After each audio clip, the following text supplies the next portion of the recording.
मित्र कदाचित हे आपला शेवटचा डब्बा असू शकते. शेवटचा याच्यासाठी की आता मी डायरेक्ट मेसला जेवायला जाणार आहे. तर आणि सोबत एक गेस करा काय,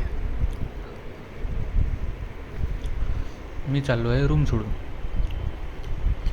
रूम परवडत नव्हती, एक्सपेन्सिव्ह तर होतीच आणि थोडंसं लांबही पडत होती. आता जिकडं मी राहतो, जिथं माझा जॉब आहे तिथं मी जात आहे.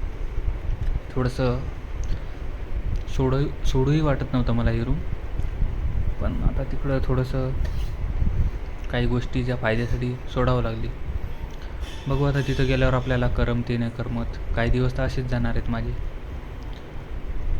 बघू आता नवीन प्रवास सुरू होत आहे नवीन रूमचा.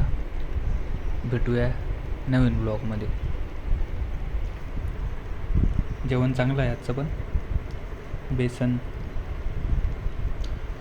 बेसन खिचडी, धापुडा आणि चपाती. Thank you all of you.